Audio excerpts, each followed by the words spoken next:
Hello, my name's Tom Carhill. It's the 9th of July 2014 and I'm making a quick video about Andrew McNaughton, who was the CEO of Balfour Beatty whilst I was, and I'll put this in inverted commas, employed by BBAS, that's Balfour Beatty and Ansaldo Systems joint venture, and it was a Malaysian registered joint venture, so that's a Malaysian venture, a Malaysian registered corporate entity based in Kuala Lumpur and Bukit Tengah. Bukit Tengah's in Penang, sort of like not a million miles away from the North Thai border, the South Thai border and the North Malaysian border. I was meant to be working there as a quantity surveyor, and as soon as I got there, I realised that they were employing the dirty toilet paper tactic, where they get you in to do criminal things, or to at least be the person who would appear to have been doing the criminal things, and then they just flush you, get rid of you, and then they say, oh, he's gone. And one of the things that made me very suspicious about this, amongst other illegal things they were doing, was the fact that I realised that I probably didn't have a proper work permit in place, and I didn't have a proper visa that would allow that work permit, therefore wouldn't be allowed to pay tax. And as soon as I asked about this, it all started coming back to the old the toilet paper routine. They just use you like they just flush you like you're a piece of shit, and they get rid of you, and they blame everything on you. This often happens in cross-jurisdictional jobs. So what they do is they'll do a load of crime, and they get you in, and then they can say, right, that person did that tendering exercise, or that person paid out that final account, or that person agreed that contract, or that person agreed that variation. Now, the day before I left, they'd asked me to write 2 variations, which massively varied the scope of works on the 2 aspects of the job that I was meant to be managing, to such an extent that it would be like a green light for the cost to exponentially increase. This was totally irregular, and this was 2 out of 4 packages on the project that I was managing. So there was only 4, and I was managing 2 of them. These are the main packages. There was possibly very minor ones as well.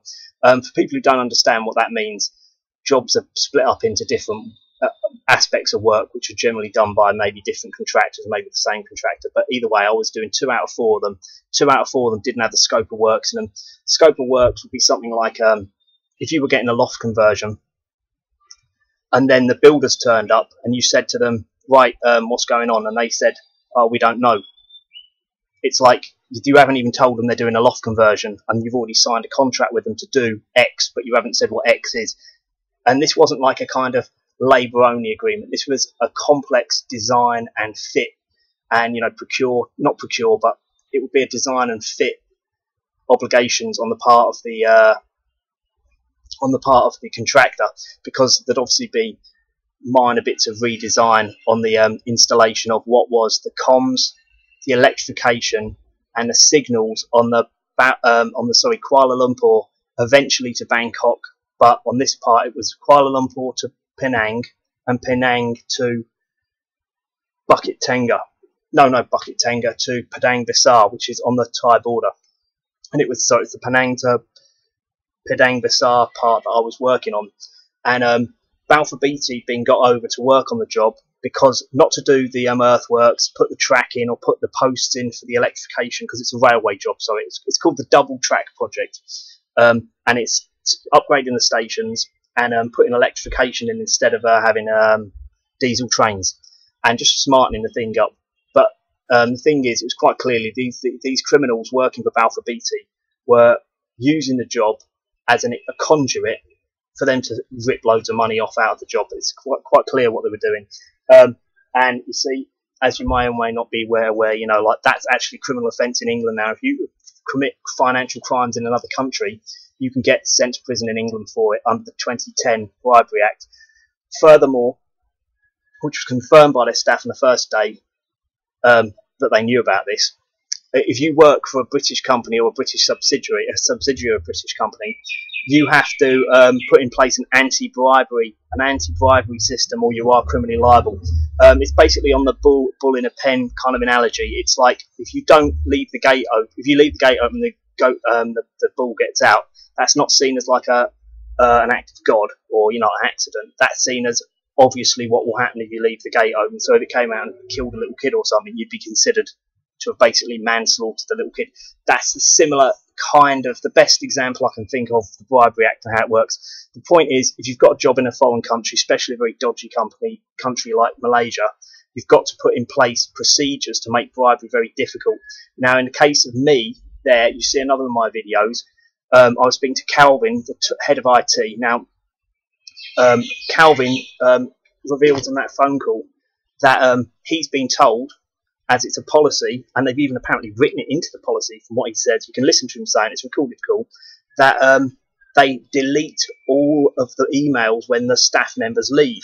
Now, these aren't personal emails. If you work somewhere, they're not your personal emails. They're your work emails. Now, if you're a sort of quantity surveyor, commercial manager, and you're in charge of, you know, millions and millions and millions of pounds worth of payments, and they're just deleting all your emails as soon as you leave, and quantity surveyors, there's always a high turnover of quantity surveyors, so it's not unusual to have lots of different ones replacing each other in a job, just as standard. So the idea that they're deleting all this is a kind of bribery promotion policy that they're pushing. Now, my thing is, as there's political constraints at the minute in Thailand due to the interim government, the military interim government, I don't think that the tendering exercise from Pedang Bassar, that's the Thai border, up to wherever they go, somewhere like a third or up Thailand or whatever the next phase will be, that's not going to get tendered for, and actually the award be given probably now. Now, I've got a language barrier, and I can't that easily liaise with Thai contractors and speak to them about this and find out about it, because, you know, it's a bit over most people's heads. It's very difficult to even ask somebody how you'd find out how to speak to the right person.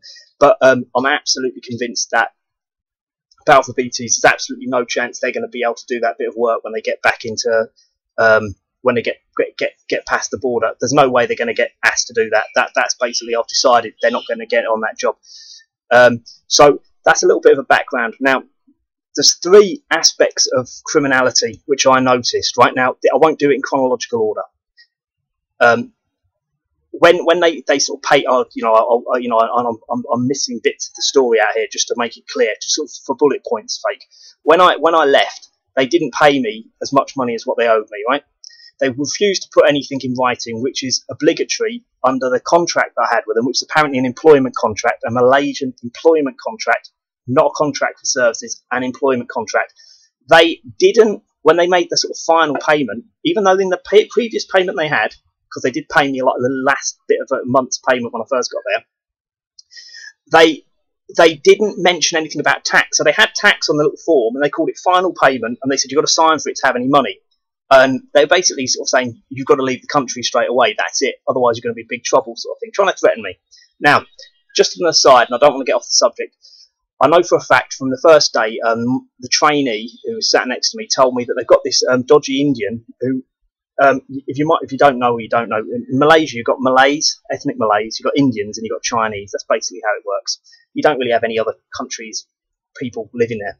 But this is an Indian, but he's, you know, probably Malaysian, but, you know, he was an Indian, and he was a dodgy Indian policeman, ex-police chief, and he was brought in to grease the skids. Yeah. So if you imagine, if I've been told by the human resources person that I didn't have a proper work permit, so they'd effectively tricked me into coming into the country without a proper work permit or a visa that could get a work permit, given me an employment contract, written to the bank and said to them, yeah, give him a, you know, he's got an employment contract, blah, blah, blah.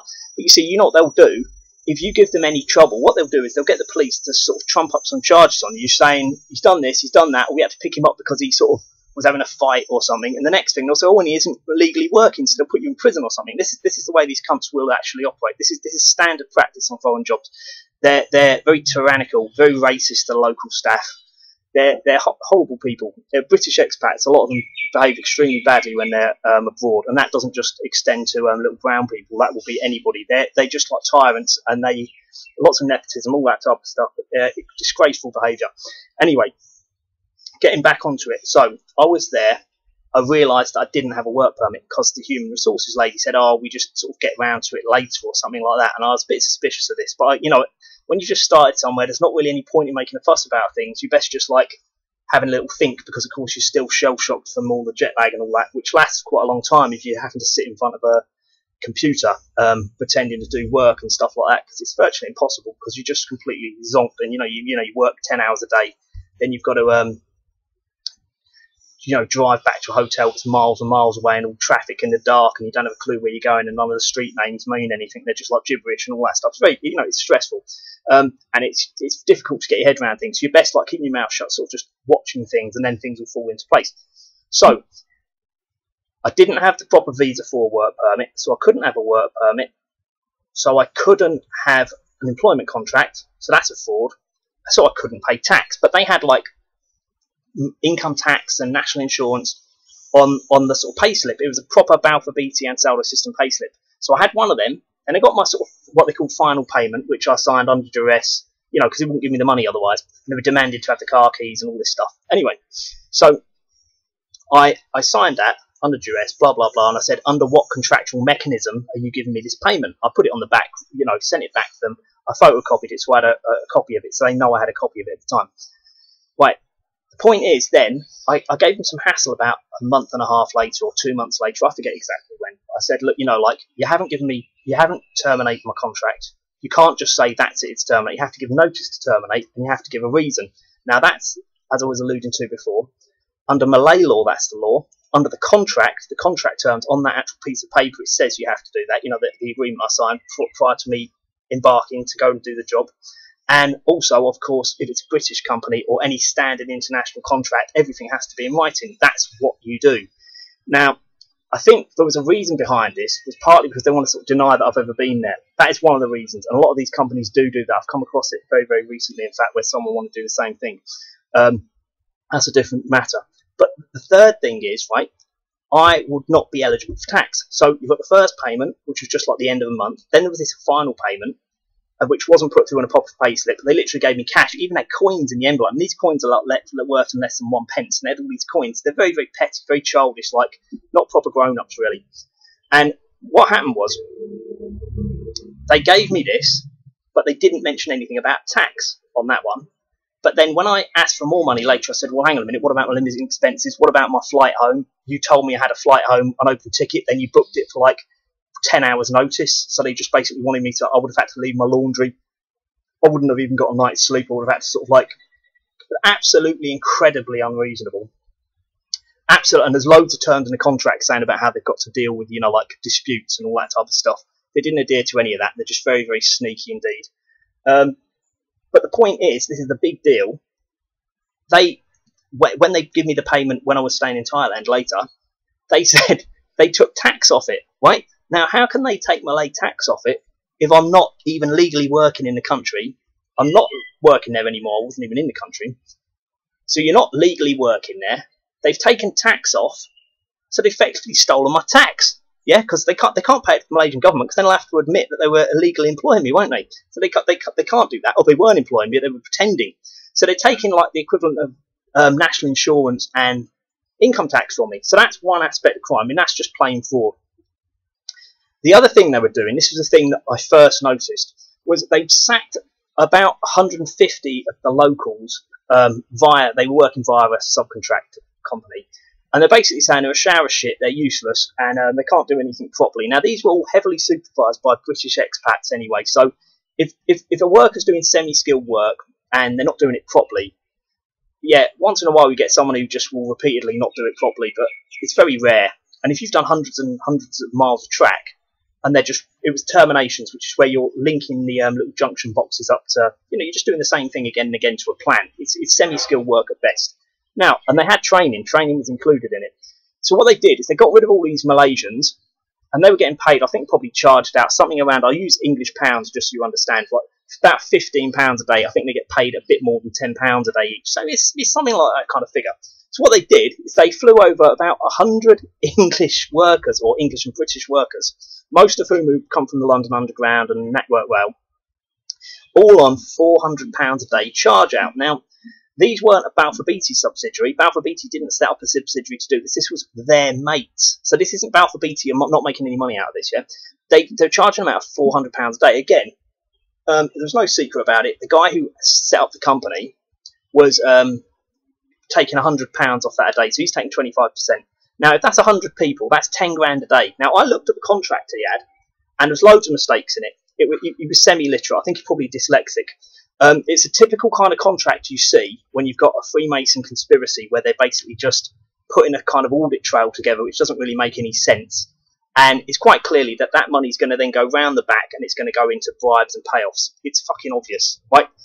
The other thing is they were getting flown over. Well, obviously they're getting flown over. No one's going to go from England and pay for themselves, are they, if they're on a contract? But the point is they then get put up in a very fancy apartments, you know, much more expensive per day than what it costs to employ a Malaysian anyway. Then they were getting paid about £10 a day. No, I think it was £10 a day food allowance. And they were then given transport. Now, the Malaysians don't get transport. Do you see what I mean? When they get paid, the charge out rate for the Malaysians, when I say it's like £10, £15 a day or whatever, that's all that's included. So they're giving them that. And of course, the Malaysians are going to have to pay tax in Malaysia. Now, these lot aren't going to pay tax anyway, are they? But the point is that this English company that's set up to supply these people is basically getting everything paid for them. You see, so they're getting the flights over, accommodation paid for, transport, and they're getting meals paid for. So literally everything's paid for. Again, so when you work it out like that, it works out like these employees, contractors, for manpower purposes, per man per day, they're costing about 40 times as much. I mean, it's absolutely unjustifiable. And as I said, there was British supervision. So if there's British supervision, what on earth is the possibility that they can keep fucking everything up constantly for hundreds and hundreds and hundreds of miles, have to be replaced, and why the fuck would you have to get them from Britain? Probably the most expensive, most inefficient railway system in the whole world, obviously riddled with Freemasonry, totally crooked. Every single job on it is just a complete, you know, it's just based on bungs and backhanders. The whole thing is totally corrupt. Most expensive train tickets in the whole world, and they've got them over. Now, if you consider just across the border in Thailand, and remember this job is going to go into Thailand eventually, and up the top into Laos and Pathan, you've got the Bangkok Metro, all this type of stuff, the Sky, you know, they were going to build a Sky train, there's all this stuff. Lots of railway type workers up there. Also, they've had lots of high-tech jobs like the airport. Now, I think like airports, similar kind of things, and you've got high voltage systems, all these types of stuff going into these places. All of the type of engineers who work on them, why didn't they just get, I mean, obviously in Kuala Lumpur, there's been a kind of, what do you call it, not a ring road, a kind of, I think there's been a track round Kuala Lumpur, I'm not sure, but there's definitely one from the airport as well there's from the airport to the central Kuala Lumpur, a very new high-tech railway.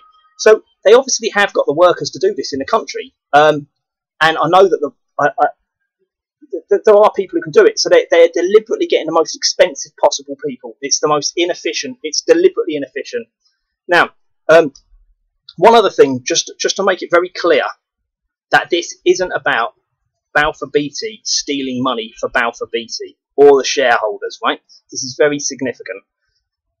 Balfour Beatty Rail Sweden was supplying some of the bits and pieces that would, you know, bits of kit that attach on, you know, for the signals, the comms and the electrification that were getting put in. I don't know the details, but I know that they were. And what happened is they'd agreed at short notice to take the risk and provide certain bits and pieces on a price, right?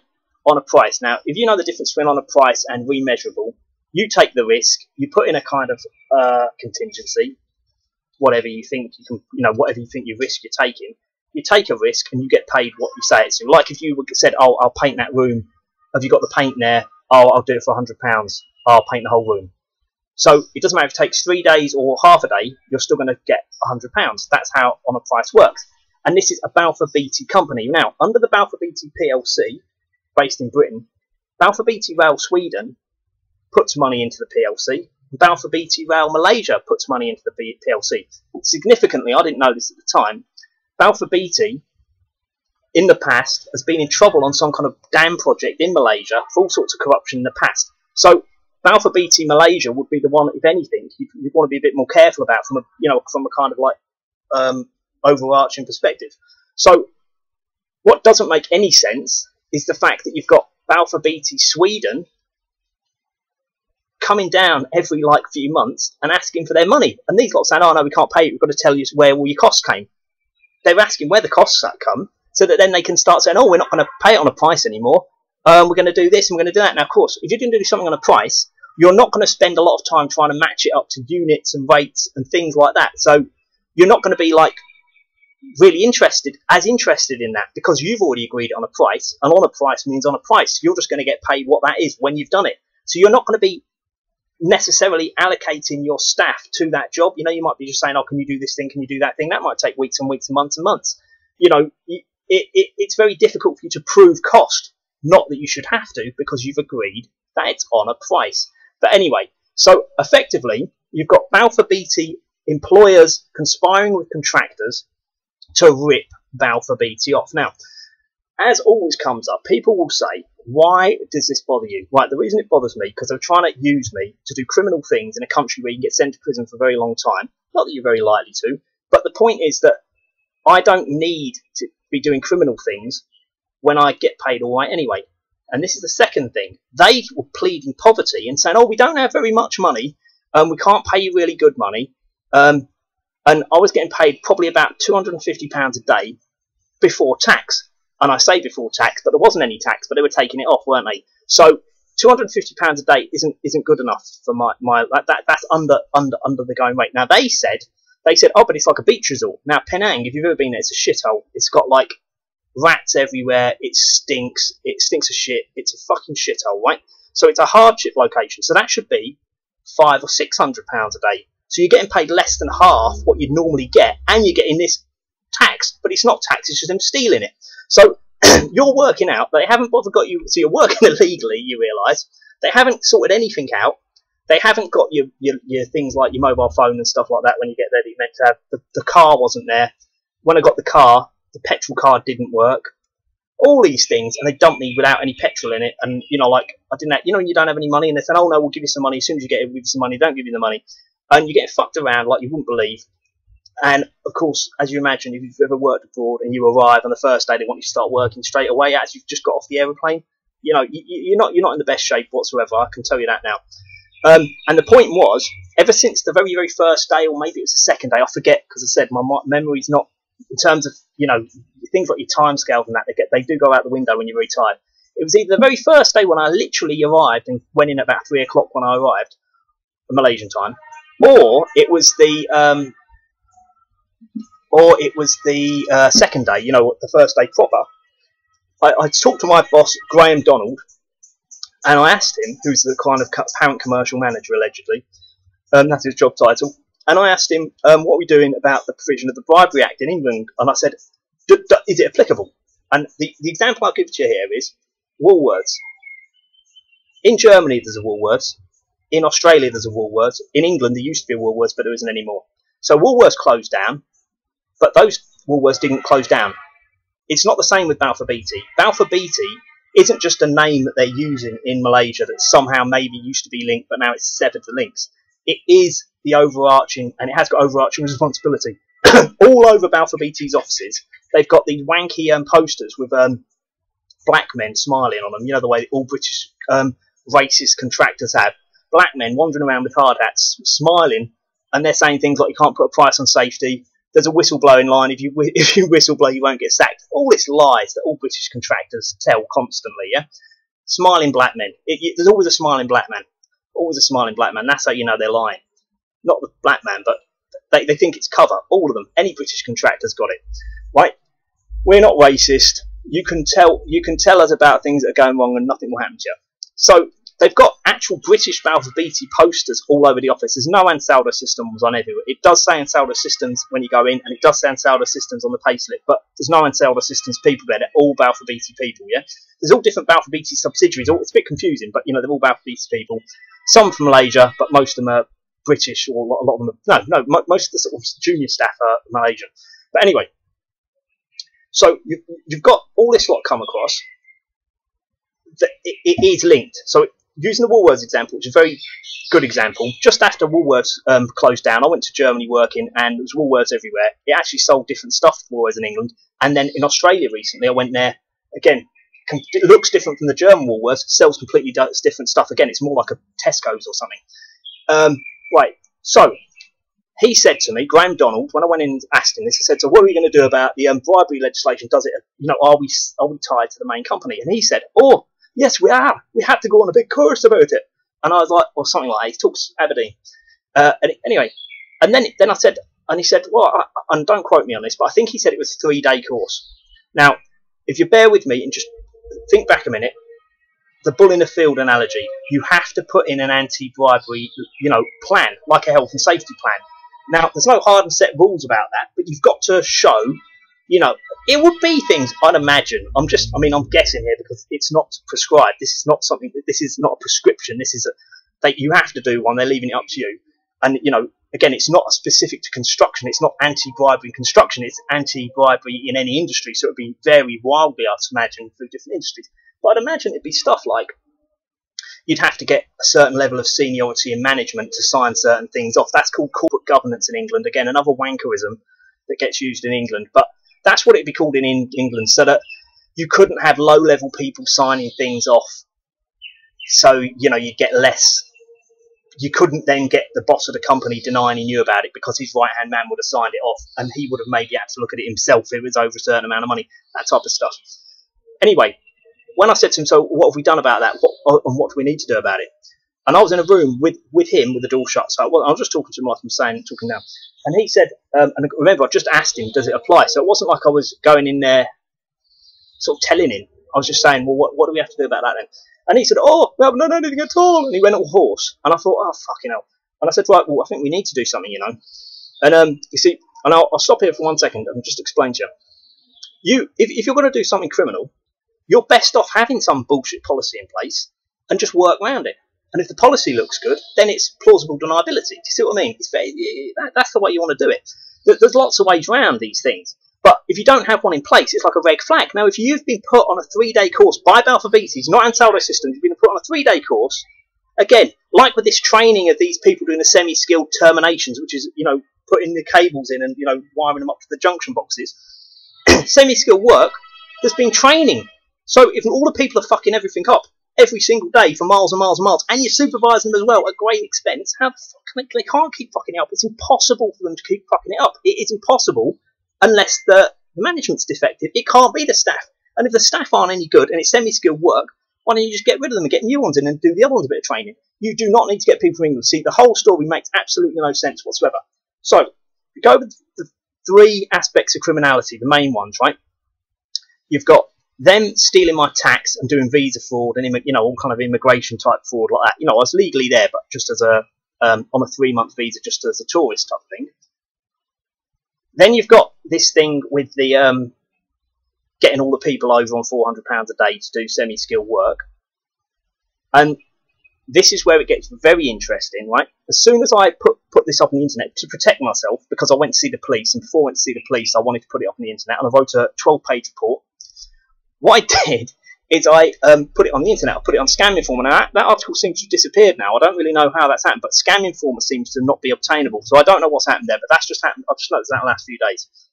Now, what happened then was this guy who claims, I don't know what his name is, but I've got it. I've got an email. I wouldn't be disclosing his name anyway because it's confidential. He said, "Oh, ever since you went to the police, because I did tell him, I said, I'm going to grass you up if you don't pay me. I want my year's pay. You defrauded me coming over here. I want my year's pay." They were like not even giving me my living expenses from the day that they said, right, we want rid of you. Stuff like that. It's absolutely outrageous. Absolutely not allowed either. In Malaysian law, they have to give you a month. So they hadn't given me the month. And they were sort of... So this guy said, as soon as you went to the police, they absolutely shit themselves. And they're all scared because most of these expats are the management ones. Are incumbent. They've been in Malaysia, say, 15 years. Some of them have got like 5 and 6 children. And they're in school, and they've got like subsidised this, subsidised that, subsidised the other, and they're absolutely stuck in Malaysia. Like Malaysia's where they're living now. And the thing is, if they run after say 15 years of working there, living there, if they run back to the UK, then it'll be obvious that they've run because they're scared of getting in trouble. Now, there's very long prison sentences in Malaysia if you ever get prosecuted. You see what I mean? But of course, they can also get done in the UK. And of course, if they can sort of swerve it, it's probably easier to swerve it in Malaysia because the country's so corrupt. Police are corrupt. They've got what's called the Malaysian Anti-Corruption Commission. They're very corrupt. I went in there and I actually recorded the lady just to make sure I had a record of me going in there and telling her, She said send the stuff over to her. I sent it over to her. I haven't heard back from her. But again, I want to give them a bit of time to investigate, because I know, just like in England, any of these anti-corruption whatevers, they're just there to promote corruption. Obviously, clearly they will be. They're the most corrupt people in the country, just like the fraud squad, City of London Police fraud squad, completely corrupt. The most corrupt people you ever come across. It's just the same. It's the exact same. Or any ombudsman or anything in England. Of course it will be the same. Now, so that's when this guy got in touch with me, because he's seen this. He said they're really scared, and he says we call them the pussies, right? He says all the ones you've mentioned in your little report, they're not really behind it. They're being used by bigger fish to be the kind of, they're not, they're doing the corruption, and when the money sort of comes back round the back to get paid, divvied up amongst the, you know, the criminal, conspiring partners, they won't get very much of it. The bigger fish will get it, who don't sign anything. Yeah. So they said, and they call them the pussies because they're like kind of like the wall between the actual really top criminals and the lower down ones.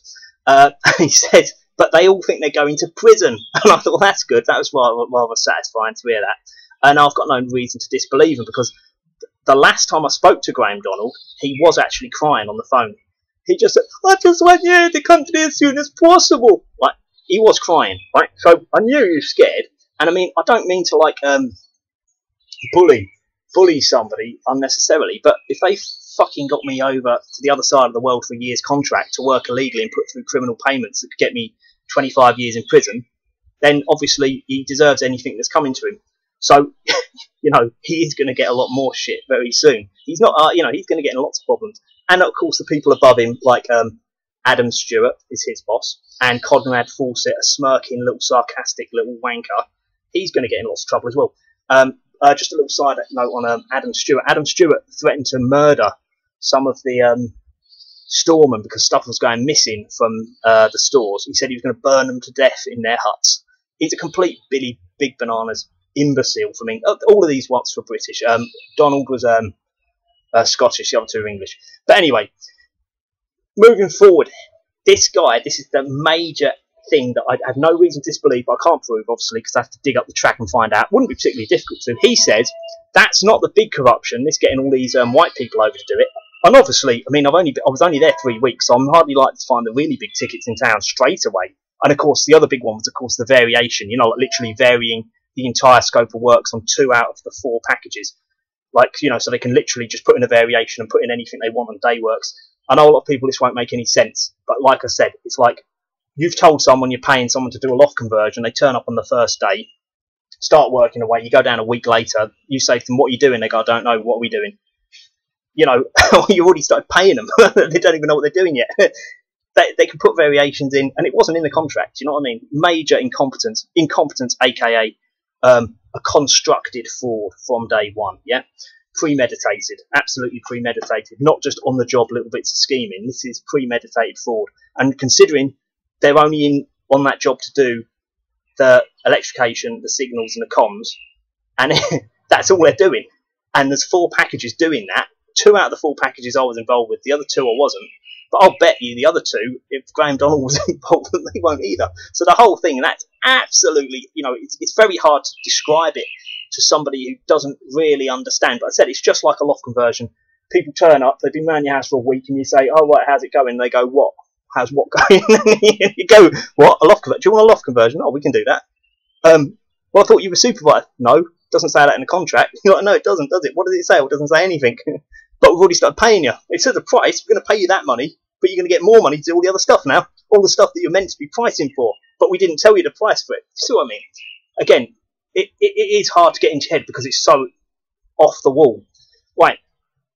And this is the big one. This is the big one that came up. He says they've underspec the entire comms, electrification and signals. I don't think he actually mentioned electrification. I don't really know if it's really possible to underspec that much. I'm not an engineer, so I don't really know. I'm a quantity surveyor. I have got lots of experience working on these types of things. So it strikes me that he's probably telling the truth. And what he says is he says there's the Chinese contractor who they're working for, the main contractor who take the money off the Malaysian government, they're in cahoots with them because they'll be passing off this payment. They'll know that it's not up to standard. And there'll be Malay officials taking backhanders as well. So, like, it's absolutely mega corruption, right? and it goes right to the top of the government. So loads of people need to go to prison, really, like, you know, because they're absolutely raping the country. It's not a rich country, you know, Malaysia, or it's not going to be with people like that, with their hands on the purse strings, just like in England. Yeah, exactly the same. Now, the point is, so if I explain this, just for people who don't really understand, explain it. When you've got a specification, that's like, let's say you're buying a TV, a flat screen TV, and you think you're getting like the latest one that Sony's made in their top of the range, like 3D range, and you're actually not getting that one. You're getting one that's just like a sort of like some rubbish one that's only going to last a year, and it's not actually 3D. But unlike with TVs and stuff, you can see it and you'll be able to know it's 3D. If it's all stuff to do with signals equipment under the ground, and they've got operation manuals, and probably there'll be some kind of contract for the people doing the signals to help get the whole thing going when they start running trains down it. If you see the way it will work, they'd be able to sort of fob them off and make out as though it was working as it should. It wasn't, and it won't last as long, and, you know, there'll be all sorts of problems with it. But again, like I say, there'll be lots of other problems. Also, other things I noticed, like health and safety breaches, yeah, threatening to murder the locals, deliberately leaving things to get stolen. Like, there was this truck in the car park, and I sort of, like, my head bolted round. It looked like a bit of the sun had fallen out of the sky, because the sun was shining on this thing, whatever it was. And I looked at it, and it looked a bit like, if you've ever looked at the Tintin comics, there's like Tintin and the Mountain of Gold or something, you know, he finds this Aztec gold, and it's just like, you know, like a big massive pile of gold. But this thing, because the sun was shining, it just looked like a bit of the sun had fallen out of the sky and landed on the back of this pickup truck. And I then I realised it was all, I think they're buzz bars or something, they call them, bus bars. What they are is they're kind of big chunks of copper with all like, just basic big chunks of copper. So you would imagine you've got people who earn probably like £400 or £500 is it £400 or £500 a month? No, it'd be even less than that. And no, it won't be anywhere near that, will it? It'll be a few hundred, couple hundred, £300 a month, something like that. And they've got these great big bits of copper, which are all worth that much, that you could literally just put down your jumper, or something you could put in your pocket. That'd be like 2 weeks' wages in your pocket, and just walk off. Now, why on earth wouldn't they cover them up? They cover them up in England. So why weren't they doing it? So what they're doing is they're deliberately leaving stuff to get stolen. It was obvious they were leaving stuff to get stolen, and clearly they kept going, oh, stuff's always getting stolen, and it's clear they're probably getting it stolen themselves. Do you see what I mean? The whole thing was very, very obvious. It was obvious. I mean, I've seen it all before, but these people, again, if you're going to do crime, you've got to cover it up. And if you're going to get people to go along with the crime, you don't pay them less money than normal, don't cut them in, and then start trying to treat them like a dickhead. And when they say, I'm going to grass you up if you don't pay me the money, you've got to pay them the money. I mean, there's another little side point here, and this is useful for people who are in a similar situation in the future. If you get an out-of-court settlement, an ex gratia payment settlement, yeah, that means without blame, yeah, without liability. You're not accepting liability, you're just paying them the money, and that's the end of the issue, yeah, and they mustn't, like, come back and ask for anything to do with the issue. It could be complete, and normally has secrecy on both sides. Now, if it's without blame, it can't be earnings, can it? It might be in lieu of the claim of earnings to make it go away, but it is not tax deductible, right? Now, this is another thing. Sometimes people sue people so they can get an ex gratia payment deal so they don't have to pay tax. It can actually be a tactic. So people will sue their friend so that they don't have to pay the tax and they can split the difference or whatever. So you see, it can be used for lots of different things, this ex gratia payment deal. Now, I don't know what's going to happen now, but these lot, if they keep insisting that I was an employee and they got rid of me, right, because I was bad or whatever they're going to say, but they haven't put it in writing, they have to come up with something now, they're going to have to decide what that was, and I don't know how they're going to do that. But if they pay me out of court, an out-of-court settlement, which you don't have to go to court to get, you just say, well, he was going to go to court, because, oh, not court, oh, no. Of course, you know, this apparent danger of court sort of thing seems to be an excuse to pay people anything they want for anything they want. You know, it's again another very fishy thing that's constantly abused by criminals and Freemasons normally, I'd imagine. But I don't know what they're going to do about that. There was another thing they were doing. There's quite a lot of things they were doing, like health and safety breaches. That's what they said. Very, very dangerous health and safety breaches, despite the massive amounts of smiling black men on all these posters saying, oh, health and safety, and you won't get sacked if you report stuff. Bollocks. You'll definitely get sacked. They were making people go down manholes where they literally filled up with water because they hadn't, these things called cable trays where they put all the cables down, they hadn't put the slabs back on the top of them, and they'd all filled up, and then they'd all like trickle down to the manhole. So the manhole will have 6 or 7 foot worth of water in it, and they'll send the locals down in there with flip flops to sort of like go into the water and sort of like find things down there and like wire the wires up and stuff. And sometimes there were snakes in there, broken bottles and bits of metal and stuff. Absolutely disgraceful.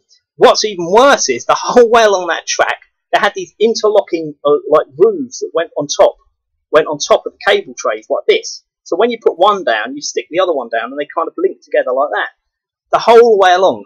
And what they've done, instead of having like there must be a machine or something like kind of like calipers, you sort of grip, hold, and pull.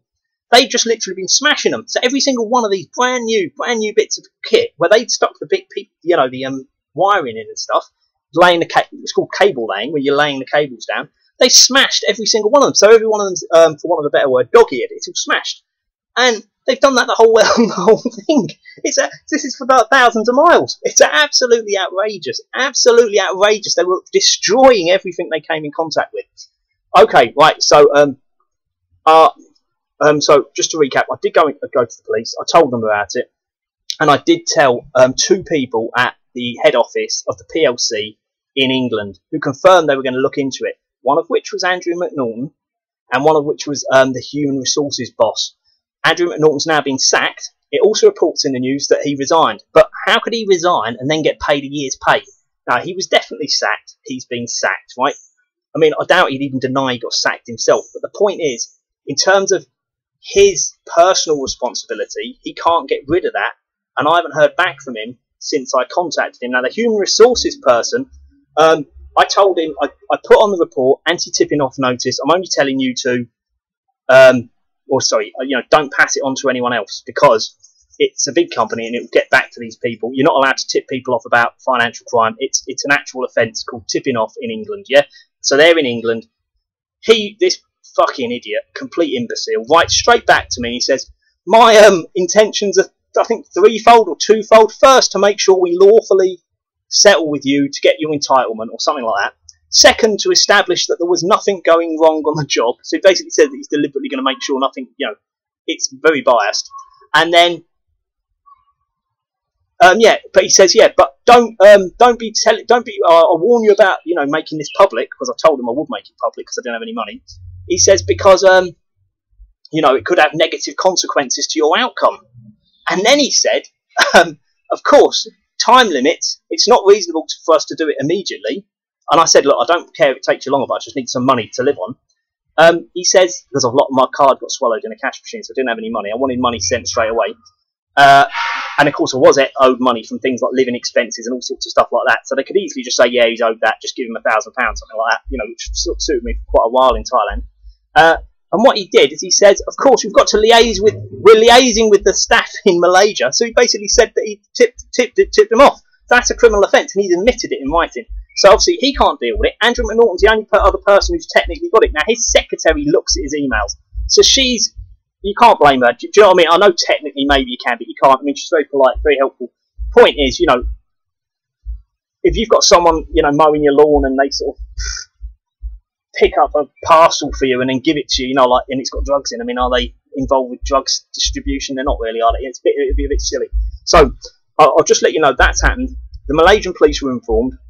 The Malaysian police got extremely scared when they realised how much money was involved, and they've been desperately trying to squirm out of it and trying to change the subject and saying that various things. But quite amusing. They're very polite, not like English police, obviously, not rude, obnoxious retards like English policemen. These are very bright, these people.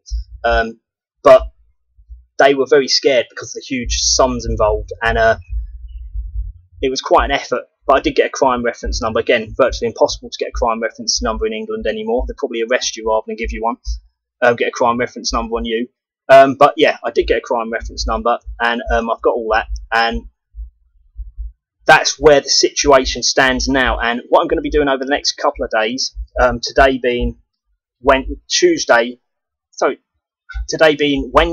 the 9th of July 2012, is I'm going to be trying to put pressure on the people in Malaysia and the people in England, in London, And I'm going to try to basically say to them, right, what is happening? Or, you know, what's happening? Where's the money? What's happening? Again, you've had enough time to look into this now. Who is the boss of Balfour Beatty? It's not unclear from their website anymore. There's not Andrew McNaughton with his Masonic hand sign there doing that, saying how honest he is and how if you whistleblow, everything will be fine. There's a whole load of them. So they haven't even got, I don't even know they've actually got a boss at the minute. But I need to speak to somebody and I need to know what's going to happen. Because you see, the thing is that in England, I don't know if anyone's been taken to court over these criminal things that you can get done with under the Bribery Act and foreign jurisdictions. But you see, there'll be people itching to try somebody under that act. Now, I reckon Balfour Beatty, because they're always getting done for corruption anyway, even though, you know, they're probably quite a powerful company, probably got quite a lot of sway, lots of criminal sway, Freemason sway, that type of thing. The point is that they will be itching to get somebody for it. So if you can do them for it, you see, it's potentially a problem for them because they've got all these bullshit safe courses to stop it from happening, and they're deliberately putting in place, you know, operational procedures to make it happen. Now, one of my videos, you've got Kelvin, who's this Indian who worked for them, and I knew, as I said, he deleted all the emails. Now, if you delete the emails, I mean, Malaysia's got a Data Protection Act, Personal Data Protection Act and stuff like that. I mean, it's very similar to England. They basically just have the same laws in England. So, I mean, you've got to retain, you know, commercial records, but they've been destroying them all, and he's admitted it. Now, I've got that recorded. I've got that recorded call with me. You know, you can see it's me talking. Just so I don't forget, this here says, sorry, Balfour Beatty and Balfour Beatty Rail and Ansaldo Systems. I think it's actually Balfour Beatty and Ansaldo Systems. It's not actually Balfour Beatty Rail. And there you've got make safety personal and make safety personal. Just in case anybody doesn't believe them, how much more believable could that be? So to recap, it's Balfour Beatty and Ansaldo Systems joint venture. It's got some other letters after that, which is like limited company or something in Malaysian. So thanks very much. There's going to be other videos about this, but this is just recording what's happening. So if somebody wants to look at it and they want to understand what's going on. The other thing that we're doing, sorry, just quickly, Loughborough University had approximately 10 of their placement year students who've done like 2 years of their courses, and they'll be going back to do another year in a year's time. And they told them, in the case of the two quantity surveying ones and the engineering ones, that they could get their professional qualifications signed off whilst on that job. Because if you don't know anything about it, you get like a professional diary. Say if you're a quantity surveyor with the Royal Institute of Chartered Surveyors, you have to do 2 years of diary. Now, they were told that they could get they'll be on a RICS accredited course as well, an RICS accredited course. All the quantity surveyors have to be on a RICS accredited course, otherwise their course won't be able to be counted towards professional qualification. For when you start out, you don't really know what you're doing. So, of course, you want the professional qualification if you can get it. But the point is, when they got there, they only had this donut, Graham Donald. Is he a proper quantifier? No, not qualified at all. Now, I'm not qualified anymore. I have got the qualification. I did get it, but I don't pay it because you're just paying money to like 500, 600 quid a year just to have letters after your name. Just put the letters after your name. The RICS don't do anything. They just say, oh, don't do it, otherwise you'll what? You know, you don't have to pay for your A-levels each year. You don't have to pay for your GCSEs or your degree each year. So why would you want to pay them? Again, RICS, very corrupt organisation. The boss got sacked recently, didn't he? Because he got caught doing tax fraud once, and they covered it up and didn't report it to the police. And then he got caught doing it again, and he eventually got done for it. So they had to admit that he got caught, and then they removed him for being the boss. Total corruption. No way you should be paying them any money. But the point is, the fact remains that these poor children, because effectively you are a child in terms of the working world, you are a child when you first start. I'm not saying they're a child in their personal capacity or out of work, but you know, like because you're eager to please, you're naive, you don't really know what's actually going to happen, and you get taken advantage of. And this is the thing: these young lads, mainly, just a couple of girls as well. They were getting paid £1 an hour. They were getting paid £10 a day for a 10-hour shift, right? And they could get overtime at like £1 extra, and they were getting put in accommodation, and they were being flown over. But the point is, to work for 9 months. I think it was 9 months anyway, or maybe it's a whole year, I forget, I'm not sure, and not to have any money left at the end of it because you're getting paid such shit money, I mean, it's absolutely outrageous. And then when they're not even getting their professional diary signed, absolutely disgraceful, because what you remember is these, and as I said, you effectively are like a child when you start your first job because, you know, you don't know anything. These sort of children in this regard, they're going to turn up to work, they're going to find out after about 6 months that their diary isn't going to get signed, because they're not really going to be able to broach the subject to start off with, because, you know, with the employment situation being as it is in England, if you say to someone right on your first day, right, what about this diary? What about my money? When I'm going to pay this? You see what I mean? It sounds bad. So, and a lot of people I know, lots of retards I know, they don't even ask how much money they're going to get in job interviews. I mean, they're retards, but these lot have been told how much they're going to get. It was a standard. The point is they were getting taken advantage of. Now, if they were basically working for free for a year, getting paid pocket money, that's fine. If they know that's what they're doing and it's in a foreign location, fair enough. But they're not even going to get anywhere from it. It's absolutely useless. And the other thing, which is very, very, very serious, is they're being inveigled into criminal behaviour, because in the first couple of days, the first proper day, if it wasn't the first half or quarter day that I was there, I got told that they've got a criminal Indian policeman, ex-policeman, greasing the skids. I got told about or maybe the second, I definitely got told about that first day. I got told about them deleting the emails. I got told about that, which is, again, illegal. It'll be against all of Balfour Beatty's procedures, even though this Indian's telling me on the phone and you can see the recording, he's saying that it's not. It will be against procedures, because it will be criminal in Malaysia. You're not allowed to destroy all the data. That's the whole point of, you can't have an anti-corruption drive and be allowed to just destroy all the data. It's ridiculous. And so they're basically getting inveigled into criminal behaviour. They're being trained by incompetence. I can't say that I know anyone at Balfour Beatty who's a Freemason. I didn't see anyone, didn't get any Freemason handshakes, didn't see people doing any obvious Freemason stuff. There's no obvious Freemason icons on any of the stationery or anything like that, which often there is in England in similar contexts. But the point is, there's very likely to be a Freemason angle here as well, where these people are basically, there's not necessarily anything wrong with being in the Freemasons, but we remember is it takes in all the dross. Lots of people who never normally get a job join the Freemasons, then they get given a job. So they're basically working not to a proper, like, human standard of, you know, like where everyone else is competing on a level. They're working to a very, very low standard. And I've seen some of the work they were doing there. This is work they've been told to do. They were just a complete waste of time. There's no point in them even being there. They didn't know what they were doing, which is because they hadn't been told. If you knew and you don't know what you're doing, that's not your fault, is it? So they were just fucking them around for an entire year and basically training them into slothishness and what I call worky stuff. So you go into work, you don't actually do any work, you just sit there, you get in on time, or 5 minutes after, maybe, or if you're living on the dangerous side, you don't take too long for lunch, and you just sit there gazing at the computer, producing lots of things to go in files which don't mean anything, which are all wrong, and nobody knows where they are, so no one can find them when you've gone, and you don't really know what you're doing, and nobody tells you off, so you just have to pretend to just sit there and do stuff. I've been there before. I know how it works. You know, it's no good. It's not proper training. And if you do that in your first job, you're never, ever going to get on in other jobs, because that's like, you know, you've got to start off with a bit of a... I mean, I've worked for some nice scumbag companies, for Lango Rourke, for instance.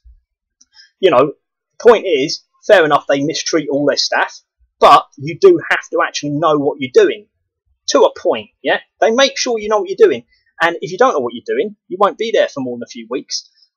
But then again, they don't really let you get into that situation, because they're like, well, you've got to do this thing, you've got to do that thing, go and do that thing. You just have to constantly be doing things. They don't just leave you for like days and days and weeks on the end, just sitting there like, oh, are you doing that thing? Oh, good, excellent. What have you done with it? Oh, you put some figures on it. Where do they come from? Never mind, don't worry about it. We're just going to stick it in a file and never look at it.